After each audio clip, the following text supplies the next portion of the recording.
back at it here for another weekend of NFL action. Merry Christmas and happy holidays to you and yours, even the losers and the haters out there, of which thankfully there are very few. You know, we get a few of them that come on here and like to run their mouths a little bit. Very disturbed people, but we will give them the benefit of the doubt because we don't know what's going on in their lives. Anyhow, a bit of a mixed up week here in the NFL once again due to COVID running rampant throughout the league. So I'm going to help you navigate things here a little bit with my 4 best bets here for the weekend. We got 2 games on Christmas Day, so we need to get a little bit of action in on that. So my best bet, my favorite bet for the Christmas Day games comes from the Browns-Packers game. We have a total of 45.5. Boom! I like the over on that one. So we're starting to see some holes in the Packers defense all of a sudden. You guys probably recall we were pounding the under in the Packers games throughout most of the fall. Not anymore, though. You take a look at their last 4 games, 30, 30, 28, and 34 points allowed. Not good at all, right? As a result, all of those games ended up going over and had an average combined score of 66.25. That is a very high number. Expect a big game from Nick Chubb here. He is the best player on the Browns. They must rely on him. They must lean on him hard in this game because on the season, the Packers aren't very good against the run. They are 25th in yards allowed per rush. Cleveland 3rd in that category offensively. Then, of course, you got to take a look at the Packers offense here. They are absolutely red hot right now. 31 or more points in 4 straight games during this stretch. Aaron Rodgers, 13 touchdowns to 0 interceptions, making a big push to win that MVP at Lambeau Field. They do average 30.7 points. And on the road, maybe a bit of a coincidence here, but Browns' road games this season have averaged 51.17 points. That's almost 15 more points than what their home games average. So give me over 45.5 Christmas Day, Browns. Packers. Next up, we move on to Boxing Day. We have another total that I like. It comes from the Ravens-Bengals game. This one is set at 45.5, and once again, boom! I like the over on this one here. So each of these teams is getting absolutely killed by big plays here this season. They rank last and 3rd to last in passing plays of 20-plus yards allowed. So big chunks of yards in a small period of time, right? Offensively, the Ravens are tied for 7th in that category, while the Bengals are tied for 2nd in passing plays of 40-plus yards. So expect some big plays in this game. So some takeaways from the previous matchup. Of course, this is the second time these teams will be playing this season. They combined for 58 points in the previous matchup here this season, despite the fact that they only had 3 trips to the red zone and combined to convert on just 23.6% of 3rd downs. Those are major outliers for each of the teams there. Joe Burrow had his best game of the season in that game, by the way, threw for 416 yards and 3 touchdown passes.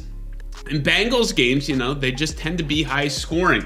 49 or more points in 7 of their last 9 games. So I will take this one to go over 45.5, no matter who is staring at quarterback for the Baltimore Ravens. Next up, my favorite spread pick of the weekend. It is the Los Angeles Chargers minus 10 in Houston to take on the Texans. And this is what I like to call an absolutely beautiful betting spot. Allow me to explain.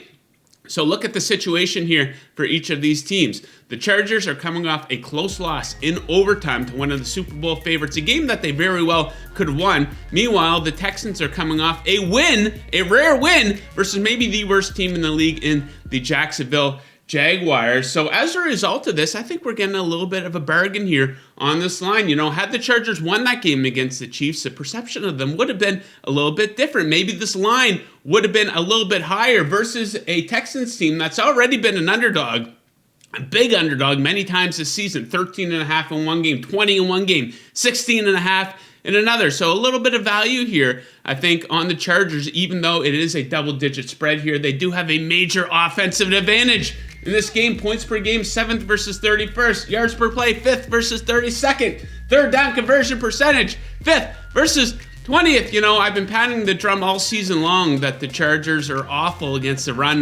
defensively, right? But I don't think the Texans will even be able to exploit that. They rank 32nd, dead last in yards per rush attempt. And big losses are the norm for the Houston Texans here. This team absolutely stinks, guys. They already have 8 double-digit losses on the season. 5 of those by 20 or more points. How pathetic is that? Give me the Chargers, -10. So we're going to wrap things up here with a little bit of fun. Who likes to have fun? I enjoy having fun. It is a Boxing Day asshole parlay. You can call it a BDAP for short. So for this BDAP, we are going to pair 3 teams. We're going to take the Buccaneers, -450. Pair them with the aforementioned Chargers, -425. And the Los Angeles Rams, -160.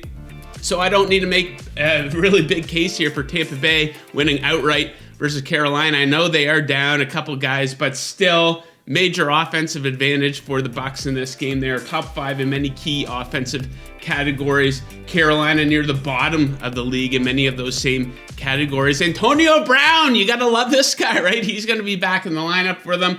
Tampa Bay did destroy them by 14 and 23 in games last season. And we all know Tom Brady has that reputation for bouncing back after a loss, especially a bad loss. The Chargers, -425. I already laid that one out.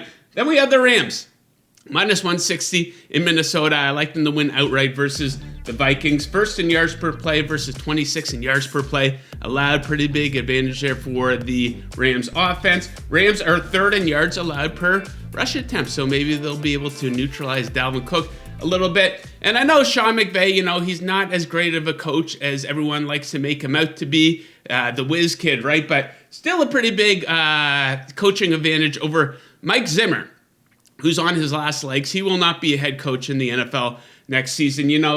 Last week against the Bears, just a pathetic display on Monday night. He proved he's not even worthy of running his own franchise in Madden. So check out this situation. So they're going up against a Bears secondary that's not very good to begin with. They have no starters in their secondary. So what is the plan of attack for Mike Zimmer? He had Kirk Cousins throw the ball just 24 times. That's the fewest pass attempts Kirk Cousins has had in a game this season. That tells you all you need to know about Mike Zimmer. So there you have it, my 4 best bets for NFL Week 16. Drop your best bets in the comment section right down there. Let me know what you like this weekend. Guys, I am off for the next week here. A little bit of a Christmas vacation, but I will be on Twitter at JTFOZ dropping some picks, some parlays, maybe some props probably for the NFL this weekend. So enjoy the holidays with your family, even the haters and the losers out there. Good luck with your bets this weekend, unless you are fading me. And as always,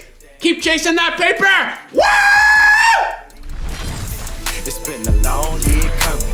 Better bring a gift and the right attitude if you coming. It's the holidays. You ready for the holidays? Hand in the air.